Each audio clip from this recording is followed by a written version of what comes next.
Once long ago in a far-off village lived a lonely old woodcarver named Geppetto, who one day made a puppet that looked almost alive. He named the puppet Pinocchio. That night when Geppetto was asleep, who should appear but the Blue Fairy? She knew how much Geppetto longed for a child of his own, so with a wave of her magic wand, she gave the puppet the gift of life. Now, even a live puppet must have a conscience, that small, still voice that tells us right from wrong. I'll be his conscience, cried a tiny voice. And there, beside the puppet, stood a cricket, Jiminy Cricket. The Blue Fairy told Jiminy, "Your task is to help Pinocchio learn to care about the feelings of others. Only then will he change from a live puppet into a live boy, a son Geppetto can be proud of." Next morning, Geppetto was overjoyed at finding his puppet had come to life. After he was sure it was no dream, Geppetto said, "Now, you must go to school, so you will be as smart as the rest of the children." Jiminy Cricket had to hop, hop, hop to keep up with Pinocchio. "Remember," he cried, "I'm your conscience." but so excited was the puppet that he quite forgot about poor Jiminy.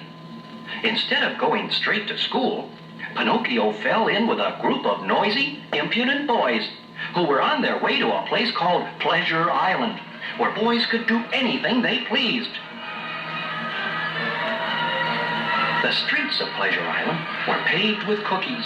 Lollipops and cupcakes grew on bushes. Fountains spouted soda pop. "All that eating's not good for you," cried Jiminy, but Pinocchio wouldn't listen.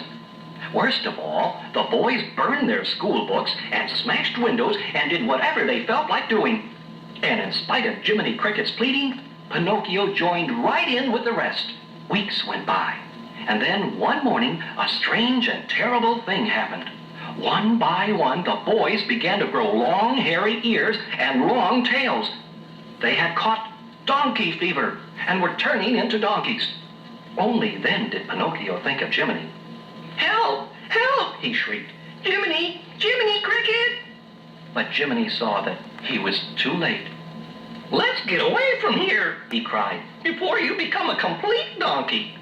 Even though big burly guards tried to block their way, Pinocchio and Jiminy at last escaped from Pleasure Island.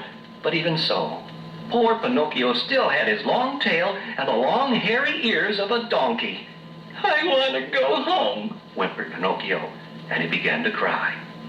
"Are you crying because of the way you look?" asked Jiminy. "No, I'm thinking how sad this will make poor Geppetto," sobbed Pinocchio. Suddenly, the Blue Fairy stood before them. "Now you are worthy of being a real boy, a true son of Geppetto, for you have learned to care how others feel." With that, the donkey ears and tail disappeared.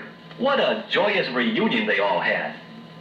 "I'll never be lonely again," cried Geppetto as he patted Pinocchio. "and I'll never act like a donkey again," said Pinocchio as he patted Jiminy Cricket.